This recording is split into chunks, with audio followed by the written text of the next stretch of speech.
వచ్చిన మీ అందరికీ కూడా మమ్మల్ని అమితముగా ప్రేమించి మా సంతోషంలో పాల్పంచుకుంటూ వచ్చిన మీ అందరికీ కూడా ప్రభు పేరున వందనాలు. ప్రైస్తలాడు అందరికీ వందనాలు. అన్నలు అక్కలు తల్లులు అందరికీ నాతోటి సహోదరులందరికీ కూడా ప్రత్యేకమైన వందనాలు. పైగాన్ని మాట్లాడమంటే నువ్వే మాట్లాడు అంటారు. మాట్లాడితేనేమో గడియాలి అంటారు, నోరేమో ఎక్కువ అంటారు. దేవుడికే మాట్లాడండి అయినా రెండు మాటలు మాట్లాడండి అని అంటే పర్లేదు తల్లికన్నా మాటలు రావట్లేదు మీ పక్కన ఉంటే. సరే మీ పక్కన ఉంటే మాట్లాడగలదన్నా. దేవుడికే స్తోత్రం. రాత్రి పడుకొని ప్రార్థన చేసుకొని అలా పడుకున్నప్పుడు ఎన్ని సంవత్సరాలు అయ్యాయి అని నేనే మర్చిపోయాను. ఎన్ని సంవత్సరాలు అయ్యాయి అని అడిగినప్పుడు లెక్క వేసుకుని 15 సంవత్సరాల అని అనుకున్నాం. వామో 15 సంవత్సరాలు గడిచిపోయాయా వివాహం అయ్యి, ఏదో 4-5 సంవత్సరాలు అయినట్టుగా ఉంది. దేవునికి స్తోత్రం. ఇంతలోనే 15 సంవత్సరాలు గడిచాయని క్యాల్కులేట్ తీసుకొని 15 సంవత్సరాలు ఎన్ని రోజులు అయ్యాయి అని చూశాను. సందీప్ బ్రదర్ గా అలాగే తీసుకొని వచ్చారు. నిజంగా అందరిలో ఎరిగిన నా సంఘమును బట్టి దేవుడి నామానికి మహిమ కలుగును గాక. నేను లెక్క వేసుకున్నాను ఎన్ని దినాలు మేము ఈ విధముగా వివాహమై ఎన్ని దినాలని క్యాల్కులేటర్ మీద చూసినప్పుడు సేమ్. అండ్ నేను సెకండ్స్ మంత్స్ చూడలేదు కానీ ఓన్లీ డేస్ కరెక్ట్ చేసుకున్నాను. 365 days into 15 అని చేసినప్పుడు అది వచ్చింది. మామూలుగా అనుకున్నాను అంటే 15 years అంటే ఎక్కువ అనిపించింది. కానీ 5475 రోజులైనా మాది ఇంకా సంవత్సరాలు ఉన్నాయి. దేవుడికి స్తోత్రం. దేవుడు గడిచిన సంవత్సరాలన్నిటా కూడా ఈ ఘనత నాది కాదు, ఈ వైభోగం నాది కాదు, ఈ హఠ నాది కాదు, నేను ఇక్కడ ఉండదగిన దాన్ని కూడా కాదు. కానీ నేను ఏ రోజు కూడా ఘనమైన జీవితాన్ని నా తల్లి దగ్గర ఉన్నంత, అదే ఉద్యోగంలో ఉన్నంత వరకు నా సాక్ష్యం ఎంతరికి పంచుకున్నాను. నా చిన్నతనం ఎంత మన జాయిసీ వయసు అంతా ఉన్నప్పుడు నేను స్వతంత్రమైన నిర్ణయ విషయాల్లోనైనా నాకు అంత స్వేచ్ఛనిచ్చి నన్ను ఈరోజు ఇంత ముందుకు నేను నిలబడగలిగాను. ఈ విధముగా నేను అన్నింటిలో ముందు ఉండగలుగుతున్నాను అంటే నా భర్తే నాకు అండ, నా భర్తే నా బలము, నా భర్తే ఇంతకాలం నన్ను నడిపించి ముందుకు ప్రతి విషయంలో కూడా. నేను ఏదైనా నిర్ణయం తీసుకున్నాను అని అంటే నా భర్త చెప్తాడు, నువ్వు తీసుకున్నావు కదా అది కరెక్టే, నువ్వు మాట్లాడావు కదా కరెక్టే అని నాపై ఒక నమ్మకం వచ్చి ఇంత ఎక్కడికి వెళ్ళినా కూడా అన్ని బాధ్యతలలో కూడా నన్ను ముందుంచి తను చేస్తుంది, తను చూసుకుంటుంది, తను ఏది చేసినా కరెక్ట్ చేస్తుందని భారం అంతా నాపై వేసి తను ఎక్కడికైనా నా మీద అంత నమ్మకం ఉంచి నన్ను వదిలేసి అనగా కొన్ని ప్రాంతాలకు వెళ్ళినప్పుడు కూడా అంత నమ్మకంతో నా మీద ఆ నమ్మకాన్ని పెట్టుకొని తన పనిలో ముందుకు వెళ్తూ ఉంటాడు. అలాంటి భర్తను నాకు తోడుగా ఇచ్చినందుకు నా దేవునికి మహిమ. జీవిత కాలము కూడా నా దేవునికి కృతజ్ఞతాస్తుతులు చెల్లించిన తక్కువే. మీకు ఒక సాక్ష్యం చెప్పనా అండి. మా అమ్మమ్మ ఉంది, మా అమ్మమ్మను మీరు చూశారు కదా. నాకున్న ఆవేశానికి, నాకున్న గుడుకుతనానికి మా అమ్మమ్మ అనేది దీనికి పెళ్లి చేస్తే ఇది 4 రోజులు కూడా దీని మొగుడుతో సంసారం చేయదు, ఇది వెంటనే తిరిగి వచ్చేస్తుంది అని నాకు అనిపించేది. ఆ మాటలు నా హృదయంలో ముద్రించుకుపోయాయి. మా అమ్మమ్మ వాళ్ళకి 11 మంది సంతానం, మా నాన్నమ్మ వాళ్ళకు 4. చాలా పెద్ద కుటుంబంలో మొట్టమొదటి దాన్ని నేనే, పిల్లల సంతానంలో నేనే మొదటి దాన్ని.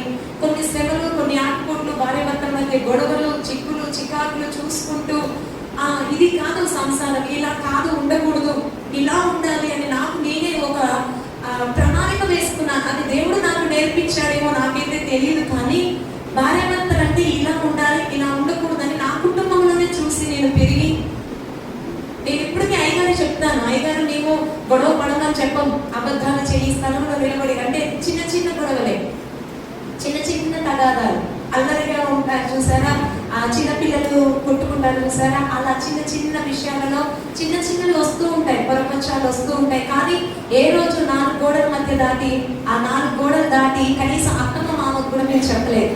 మా అత్తమ్మ ఇదిగో మీ అబ్బాయి ఇలా చేస్తున్నాడు నేను ఏనాడు చెప్పలేదు. లేకపోతే అలానే చెప్పలేదనంటే అన్నయ్య చేశారా అంటే చేయలేదు. కాకపోతే ఏదైనా వచ్చి ఉంటాయి కదా భార్య భర్త మధ్య చిన్న చిన్నవి అలాంటివి ఏవి కూడా మా ఇద్దరి మధ్యలో మాకు మేమే సమాధాన పడేవారు. మాకు మధ్యలో మా దేవుడే మా సమాధానకర్తే, మా ప్రతి సమస్యను తీర్చుకుంటూ ముందుకు నడిపించాడు. అలాగే జ్ఞాపకం చేసుకుంటే ఈ సంసార జీవితంలో నేను ఒకటి బాగా నమ్ముతాను. మా ఇద్దరి మధ్యలో నా తల్లికి కూడా చోటివ్వను, మా అత్తమ్మ కూడా చోటివ్వను. ఇక్కడ జరిగేవి ఏవి కూడా దానికి సాక్ష్యం అయిగానే ఇక్కడ జరిగేవి ఏదైనా కష్టమైనా నష్టమైనా ఏదైనా సరే నా తల్లికి ఇంతవరకు నేను చెప్పలేదు. అమ్మ ఇలా నేను ఇలా ఉంటున్నాను, లేదా నేను ఇలా తింటున్నాను, లేకపోతే ఇది అది అని నేను చెప్పలేదు.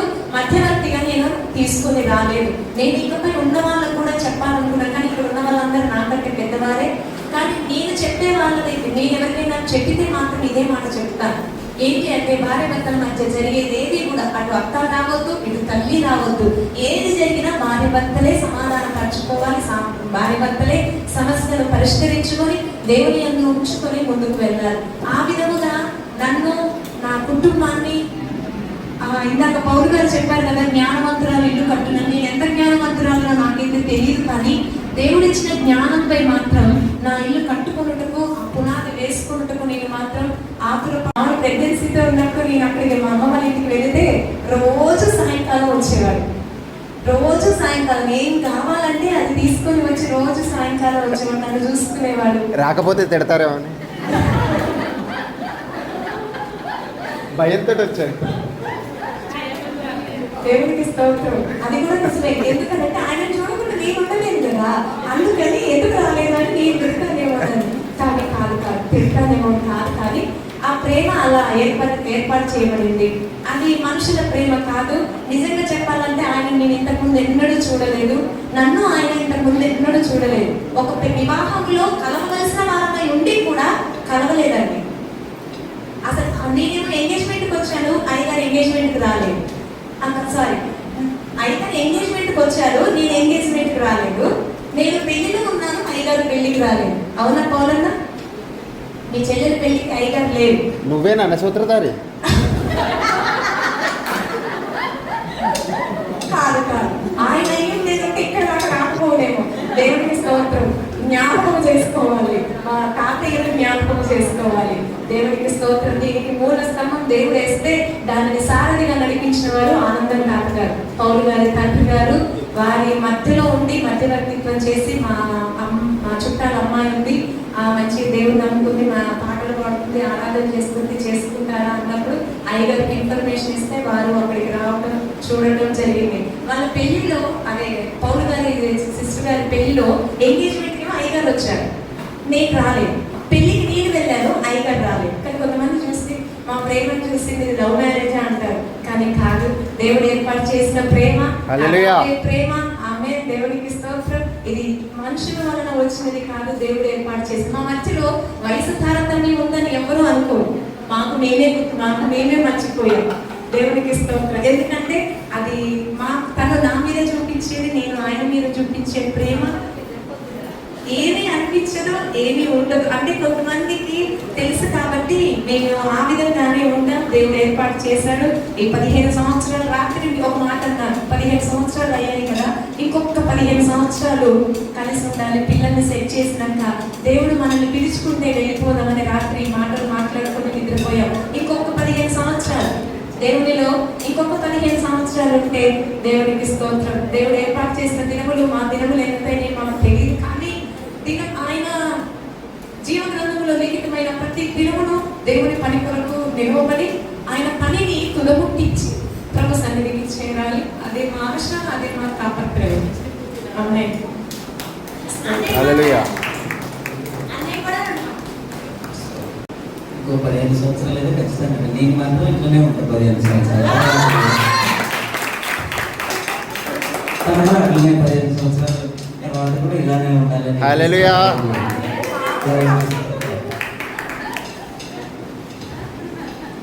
రాత్రికాల సమయంలో యేసుక్రీస్తునామమున మీ అందరికీ కూడా సంఘ కమిటీ వారికి మమ్మల్ని ప్రేమించి మరి ఈ యొక్క ప్రోగ్రాం ఏర్పాటు చేసిన సంఘ పెద్దలకి, మరి అదేవిధంగా సిస్టర్స్కి, చిన్న బిడ్డలందరికీ కూడా మీ ప్రేమను బట్టి చాలా సంతోషం, చాలా ఆనందముగా మరి ఉన్నాం. దేవునికి స్తోత్రం. నిజముగా ఇందాక తను చెప్పిన విధంగా ఎంగేజ్మెంట్ అయిన తర్వాత ఇంకా మ్యారేజే ఉంది, ఒకటి మ్యారేజే ఉంది. నేను ఒకసారి ఫోన్ చేసి ఒకసారి మాట్లాడదాం, ఒకసారి కలుద్దామని అన్నాను. నేను నాట్ యాక్సెప్టెడ్, అట్లా నేను కుదరదను. మంచిదే కదా. అప్పుడు నాకు ఎలా అనిపిస్తుంది చెప్పండి, ఒక పక్క బాధ కంటే ఆనందం ఎక్కువ. ఆ విధంగా దేవునిలో మరి పెంచబడి మరి అన్య రండి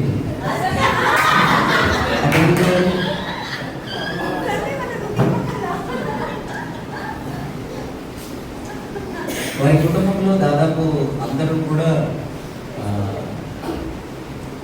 ఎక్కువ మంది, నేను చూసింది అయితే ఎక్కువ మంది అన్యులు ఉన్నారు. అమ్మమ్మ తరపు, నాన్నమ్మ తరపుని నేను చూడలేదు కాబట్టి నాకు తెలిసి అందరూ కూడా మేనమామలు కానీ చిన్నమ్మలు కానీ అందరూ కూడా అన్య కుటుంబం. నాకు తర్వాత నాకు వేరే వారి ద్వారా తెలిసింది ఏంటి అని అంటే, మరి యేసుక్రీస్తు నమ్ముకున్నారు కాబట్టి మరి వారి బంధువులు లేదంటే రక్త సంబంధికుల చేత కొంచెం వెలివేయబడినట్లు మరి వారు చూడబడ్డారు అని చెప్పేసి దేవుని వాక్యంలో ఉంది, నీవు పొందిన అవమానమునకు రెండంతల ఘనత ఇస్తానన్నాడు దేవుడు. తన జీవితంలో అది దేవుడు నెరవేర్చాడు. హల్లెలూయా. దేవునికి స్తోత్రం. ఈ యొక్క సేవలో మీ అందరికీ తెలుసు, మరి దైవజనులు మరి జ్ఞాన ప్రకాశమయ్య గారు మన ఆత్మీయ తండ్రి, మరి తల్లి గారు, వారు మరి ఏమీ లేని దగ్గర వారి యొక్క సేవను జ్ఞాపకం చేసుకోవటం చాలా ముఖ్యం. ఈరోజు మనకు అన్ని వసతులు ఉన్నాయి.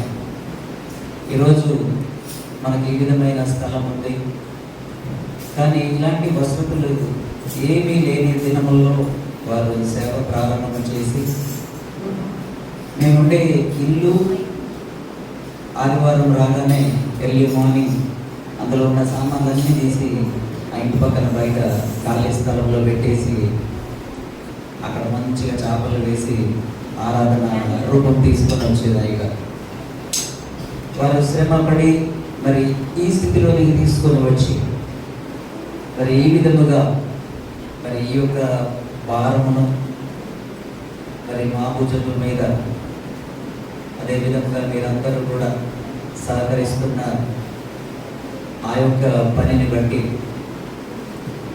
మరి మీరు దాన్ని కంటిన్యూ, ఇక్కడ నేను చూశాను లాస్ట్కి వచ్చేసి అండ్ స్టిల్ కంటిన్యూయింగ్, అది ఇంకా కొనసాగాలి. ఇంకా రాబోయే కాలంలో గొప్పగా ఈ పనిని చేయడానికి దేవుడు మమ్మల్ని వాడుకున్నగాక. ఆమేన్. మరి ఏది ఏమైనా మేము అదే అనుకున్నాం, ఇంకా 15 సంవత్సరాలు దేవుడు మంచి ఆరోగ్యం ఇస్తే మనము ఒక మంచి స్థానంలోనికి మన మందిరాన్ని తీసుకుని వెళ్ళి తర్వాత తరానికి మనం అప్పగించవలసిన వారమై ఉన్నాం. ఇప్పుడున్న మనమందరము కూడా, నేను చాలా సార్లు మీకు చెప్పాను, అన్నా పెంతెకోస్తు చర్చి అసలు దేవుడు తలంచింది, దేవుని యొక్క ప్రణాళిక ఇది కాదు, ఇంకా చాలా ఉంది. ఇంకా కొంచెం మనం ముందుకు వెళ్ళవలసి ఉంది. ఇదే ఏక మనసుతో, ఇదే ఐక్యతతో మనం ముందుకు వెళ్ళాలి. ఆ పనిలో పాలి భాగస్తురాలుగా దేవుని మాట, దేవుని వాక్యంలో ఒక మాట జ్ఞాపకం చేసుకుందాం. సాటి అయిన సహాయం, దాని అర్థం ఏంటో తెలుసా? సాటి అయిన సహాయం అని అంటే సేమ్ క్వాలిటీస్, ఈక్వల్ క్యాపబిలిటీస్, సమానమైన అర్హత, సమానమైన జ్ఞానం, పురుషునికున్న సామర్థ్యం అన్నిటిలో సమానమైన సామర్థ్యం కలిగి ఉన్న వారిని దేవుని పనిలో జతగా ఇస్తారు. హల్లెలూయా. ఇది చాలా ప్రాముఖ్యమైనది. ఎందుకంటే మామూలుగా ఒక కుటుంబాన్ని అంటే నడిపించేయవచ్చు, కానీ దేవుని పనిలో ప్రతి ఒక్కటి కూడా బ్యాలెన్స్గా చేసుకుంటూ ఒక్కోసారి నాకు కొంచెం రిలీఫ్ దొరికిందని అనుకుంటాను. తను ప్రతి విషయంలో కూడా కొంచెం ముందుండి భారం తను తీసుకొని కొన్ని ప్రోగ్రామ్స్ చేస్తున్నప్పుడు మనము 24వ తారీఖు సువార్తకు వెళ్తున్నప్పుడు మిమ్మల్ని అందరినీ గ్యాదర్ చేయడం, అక్కడికి వెళ్ళిన తర్వాత భోజన కార్యక్రమాలు కానీ ముందుండి, మరి అదే విధముగా స్త్రీల పరిచర్య కానీ ఒకసారి అనుకోవాలి. స్త్రీల పరిచర్యలో మీరు ఏదైతే చేస్తున్నారో పురుషులముగా మేము ఆ విషయంలో కొంచెం ఫెయిల్ అయ్యాం. మీరు ఏది ఏమైనా వర్షమైనా వాతావరణం బాగున్నా కనీసం ఇద్దరు ముగ్గురు వెళ్తారు, కనీసం ఒక బైక్ అని వెళ్తారు కదా. నాకు ఒక బైక్ కూడా వెళ్ళట్లేదు ఒక్కోసారి. మరి మా గురించి ప్రార్థన చేయండి అందరు చేస్తే నెక్స్ట్ వీక్ నుంచి కనీసం ఎవరి కుదరకపోయినా ఈ టైం నుంచి ఈ 15 ఇయర్స్ గారు ఈ 15 ఇయర్స్ మనం ఈ రోజు నుంచి ఒక డెడికేట్ చేసుకుంటాం. ఎవరు వచ్చినా రాకపోయినా మన ఇద్దరన్నా బైక్ మీద వెళ్ళిపోతాం. దేవుడు దర్శనం ఏదన్నా 4-వీలర్ తీసుకుందామని చెప్పి సెకండ్స్లో అనుకుంటున్నాం. ఎవరు వచ్చినా రాకుండా గోల్ గారిని మాత్రం నేను వదిలిపెట్టి గోల్ గారిని తీసుకొని వెళ్ళిపోతాం. ఇంట్లో ఉండేది లేదు.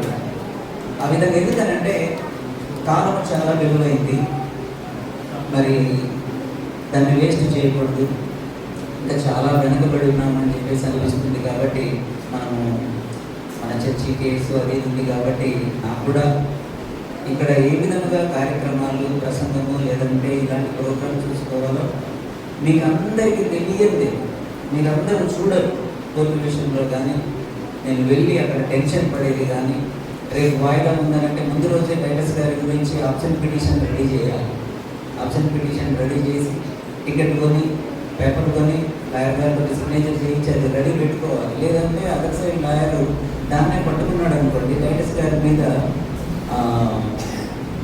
దాన్ని అంటారు వారెంట్ అయింది టైటస్ గారి మీద. అలాంటివన్నీ ఎందుకంటే ఆయన పెద్ద వారెంట్ అయింది అని అంటే ప్రతిరోజు వెళ్ళి పోలీస్ స్టేషన్లో పెద్ద ఆయన వెళ్ళి సిగ్నేచర్ చేయాల్సి వస్తుంది. చాలా చికాకులు చేస్తూ ఉంటారు. ఇవన్నీ నేను ఇక్కడ ఉండి నేను నా పనులు చేస్తూ నేను ఆదివారము నేను వాక్యం చెబుతూ మళ్ళీ ప్రదర్శనలు లేదంటే ఇలాంటివన్నీ చేస్తూ నేను ఒక పక్క దాని గురించి ఆలోచిస్తూనే ఉంటాను. ఆలోచించకపోతే నేను టైంలో చేయలేదనుకోండి ఏదన్నా పని అక్కడ చాలా బిగ్ మిస్టేక్ అయిపోయింది. ఇక్కడ ఎన్ని కార్యక్రమాలు జరుగుతున్నాయంటే ఆ పని చూస్తారు. వీటన్నిట్లలో తను కొంచెం భారం తీసుకోబట్టి, తన బాధ్యత తీసుకోబట్టి నేను కొంచెం ఫ్రీ అయ్యి నేను ఆ పనుల మీద ఉండగలుగుతున్నాను. అది మాత్రం ఆ క్రెడిట్ తనకి. ఎందుకంటే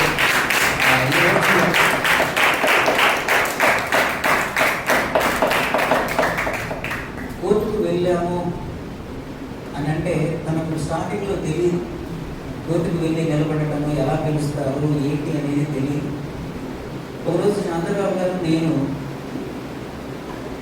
వాయిదా కోసం నిలబడ్డాను. అది క్రిమినల్ కేసు, వాళ్ళు మా మీద తప్పుడు కేసు పెట్టారు. ఆ కేసు వాయిదాలో మేమిద్దరం నిలబడాలి. అలా యాక్చువల్గా నేనే చంద్రరావు గారు శంకర్రావు గారు అని పిలుస్తారు. పిలవగానే మేము వెళ్ళి నిలబడితే అది ఎలా ఉంటుందో ఆ పిక్చరైజేషన్ అనేది తనకు తెలియదు. చాలా మంది కూడా తెలియదు.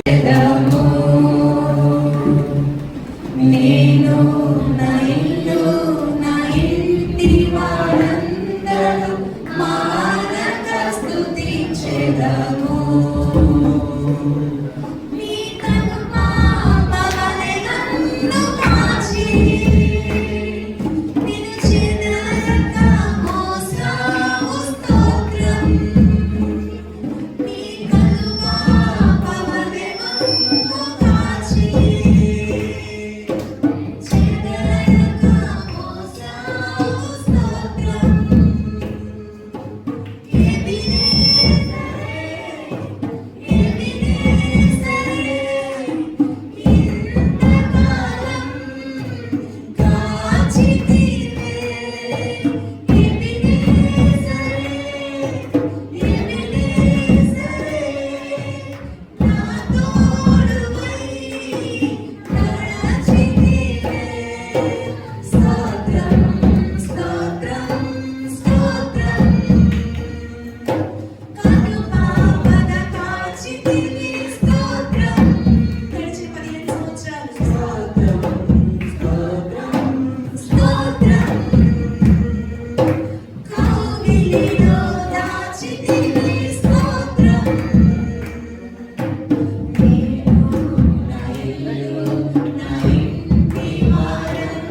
పెద్దయ్య గారిని అదే విధముగా అమ్మగారిని మరి ఏ విధముగా ప్రేమించారో మరి అదే ప్రేమను మా మీద చూపిస్తూ కంటిన్యూ చేస్తూ ఈ ప్రోగ్రాం ఈ విధముగా మరి ఏర్పాటు చేయాలని అని చెప్పేసి మరి ప్రేమ చూపిస్తున్న సందీప్ బ్రదర్కి సిస్టర్కి అదే విధముగా మరియు బిడ్డలకు ఆంటీకి అంకుల్కి కమిటీ వారందరికీ కూడా మీ అందరికీ కూడా హృదయపూర్వకమైన కృతజ్ఞతలు తెలియజేస్తున్నాను మీ ప్రేమతో. Thank you.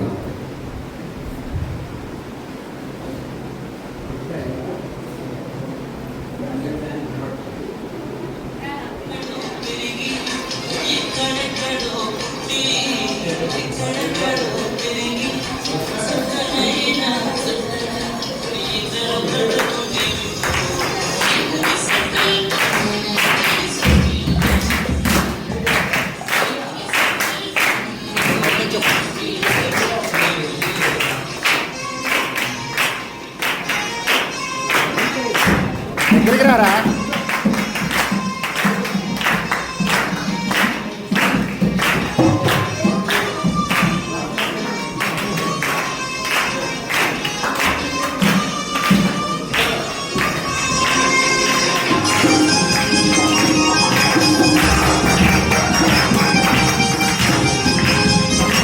ఎట్రా జాన్?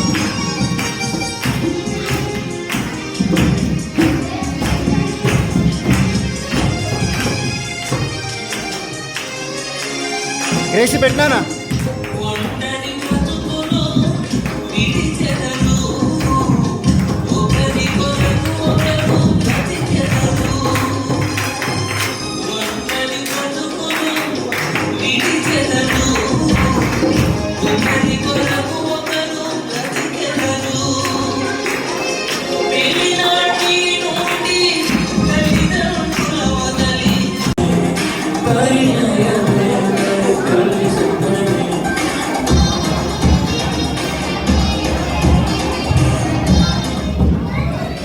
అన్నా పుయ్యమాకన్నా, పుయ్యమాకన్నా, పుయ్యద్దన్నా.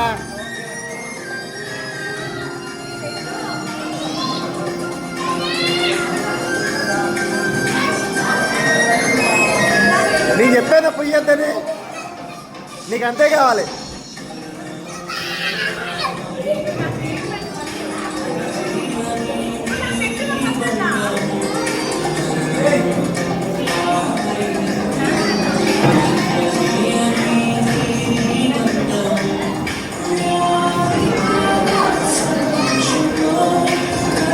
సరిపోయారు.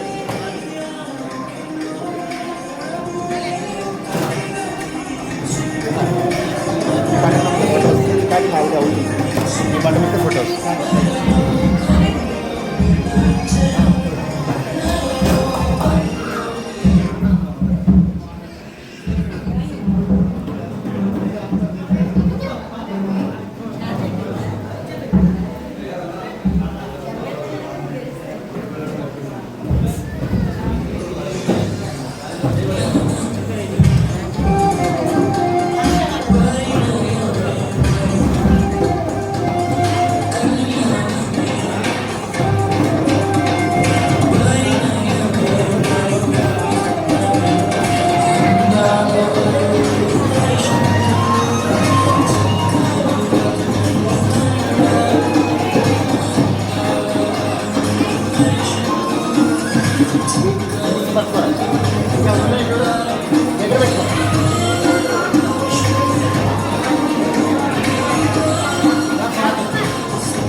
ఉయ్యమాకండి ఉయ్యమాకండి ఉయ్యమాకండి. అరే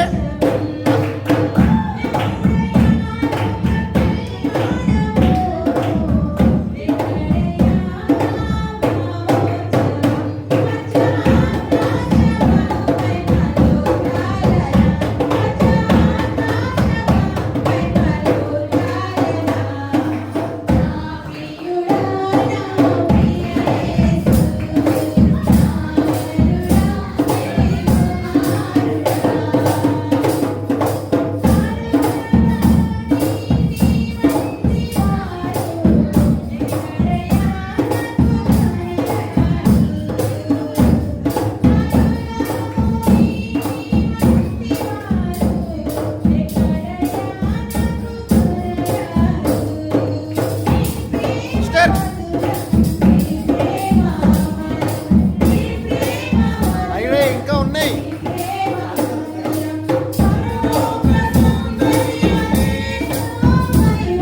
ఇద్దరిని తినా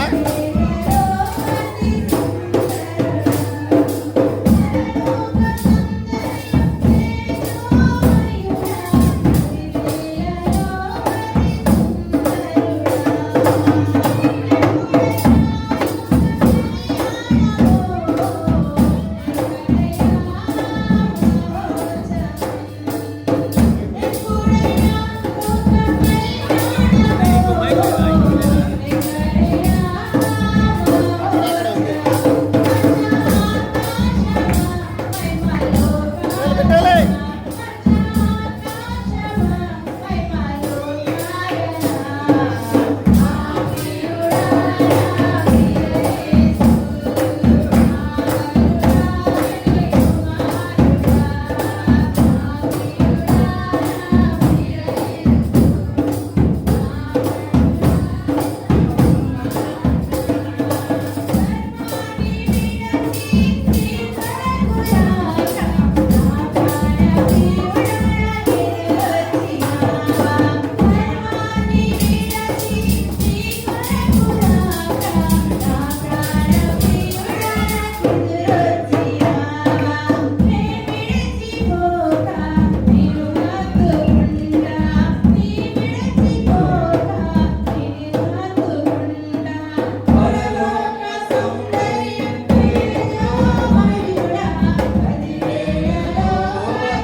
పరలోక సౌందర్య తేజోమయుడ, 10,000లో అతి సుందరుడా, ఎప్పుడైనా లోక కళ్యాణము, ఎక్కడైనా మహోత్సవం, ఎప్పుడైనా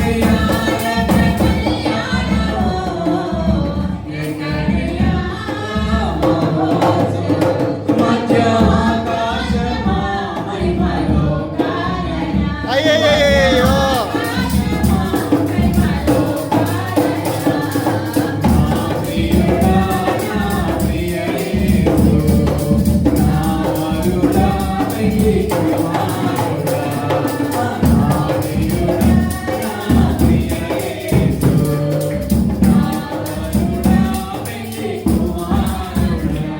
హల్లెలూయా. హల్లెలూయా. ఈ రోజు అనసూయమ్మ గారు బర్త్డే కాబట్టి మనందరి సమక్షంలో తల్లి గారు పుట్టినరోజు జరుపుకుంటున్నాం. Happy birthday to you.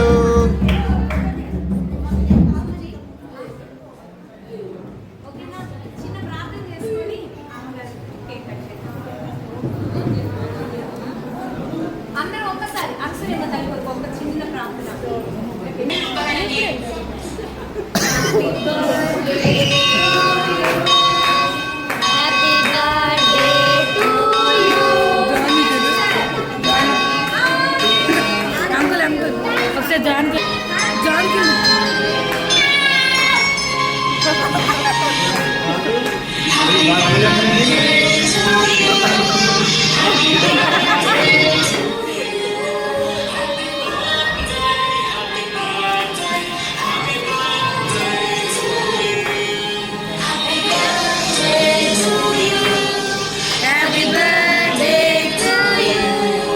Happy birthday happy birthday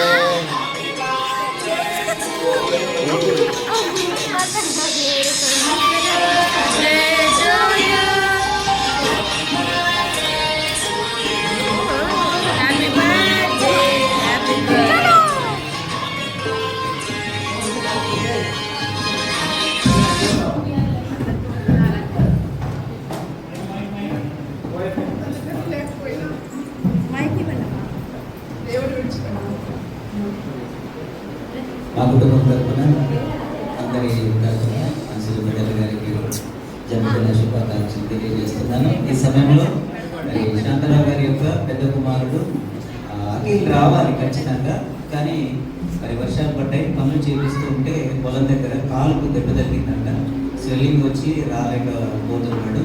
నేను తప్పకుండా సుజిత్ని పంపిస్తానని చెప్పేసి సుజిత్ను పంపించాడు.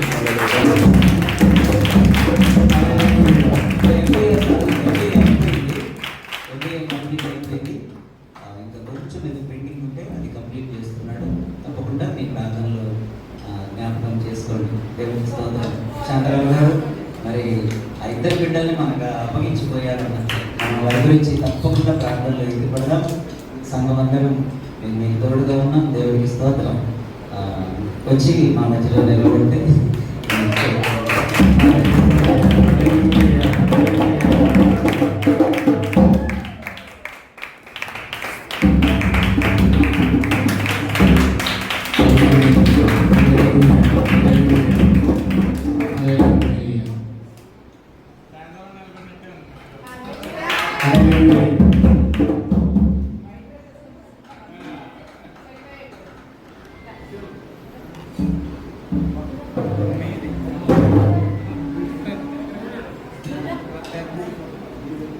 ఏ పిల్లలు వెళ్ళండి, మీరు వెళ్ళండి, రాసిన తర్వాత మీరు వెళ్ళండి.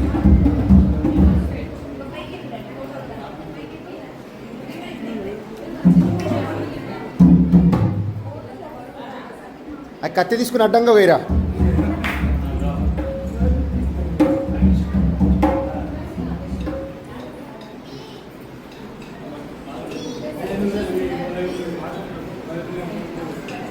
ఓకే వెళ్ళండి నాన్న, వెళ్ళండి.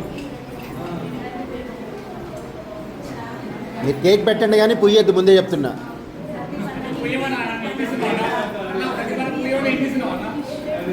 లెస్సీ పుయ్యొద్దు, నిస్సి పుయ్యొద్దమ్మా. ఇగో క్రీమ్ తీసుకోవద్దు, అసలు క్రీమ్ తీసుకోవద్దమ్మా అసలు.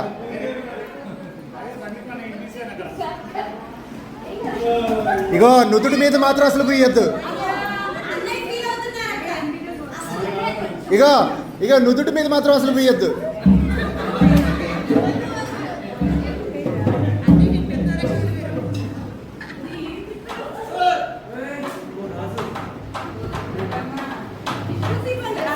ఏ టిష్యూస్ ఇవ్వద్దమ్మా, మంచి కాదు అయ్యి. అయ్యో మంచి కాదురా అయ్యి, అట్లా గుంజుకుంటారేంటండి.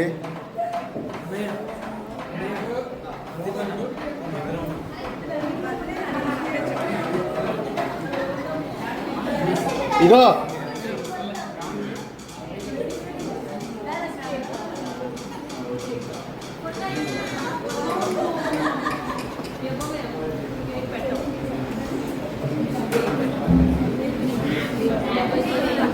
ఇంకా ఉంది.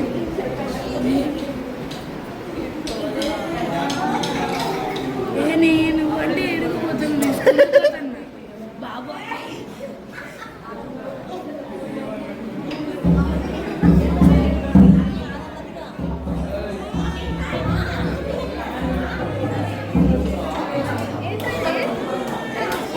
అన్నయ్య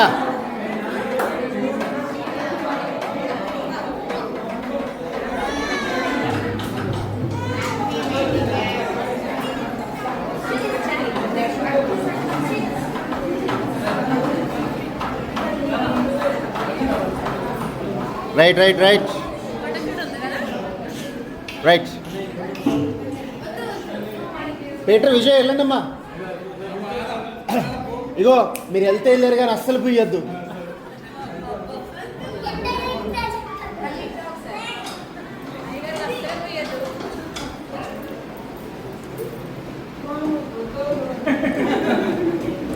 ఇగో అస్సలు పుయ్యద్దు చెప్తున్నా,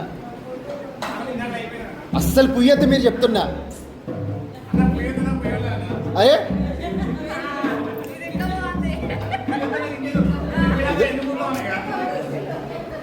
ఇగో పెట్టేటప్పుడు అంటుకుంటే పర్లేదు కానీ కావాలని పుయ్యద్దు.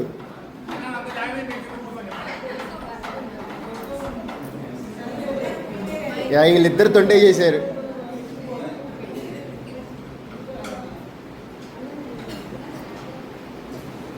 రైట్. Thank you everyone. అందరికి పేరు పేరు వరుసన చిన్నది మొదలుకొని పెద్దల వరకు అందరికీ థ్యాంక్ యూ. భోజనాలు లేవా సిస్టర్?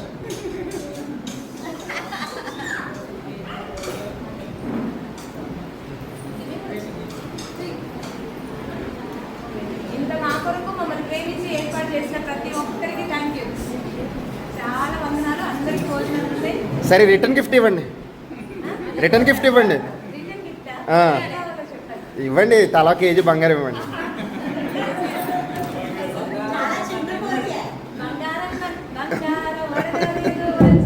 మీ అడుగుతున్నాగా, ఏసై అడగల, మీ అడుగుతున్నాగా.